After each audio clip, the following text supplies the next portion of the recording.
திருச்சி மத்திய பேருந்து நிலையம் அருகே போதை ஆசாமி காவல்துறையினருடன் ரகளையில் ஈடுபட்டதால் காவல்துறையினர் குண்டுக்கட்டாக தூக்கி காவல் நிலையம் அழைத்து சென்றனர்.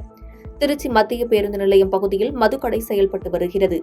அந்த மதுக்கடையில் மது அருந்திவிட்டு ஒரு இளைஞர் அவ்வழியாக வரும் நபர்களை ஆபாச வார்த்தைகளால் பேசியதாக கூறப்படுகிறது. இதனையடுத்து அங்கிருந்த காவலர்கள் மதுபோதையில் இருந்த இளைஞரை அங்கிருந்து செல்லுமாறு அறிவுறுத்தியுள்ளனர்.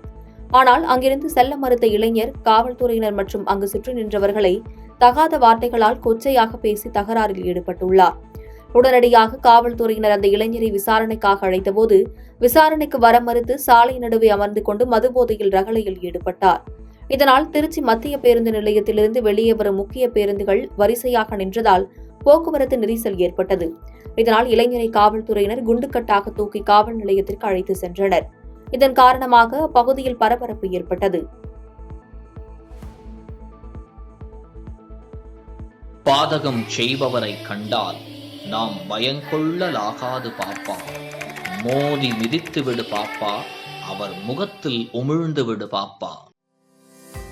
அண்மை செய்திகளை உடனுக்குடன் தெரிந்து கொள்ள இணைந்திருங்கள் இயம்நாடு தொலைக்காட்சியுடன்.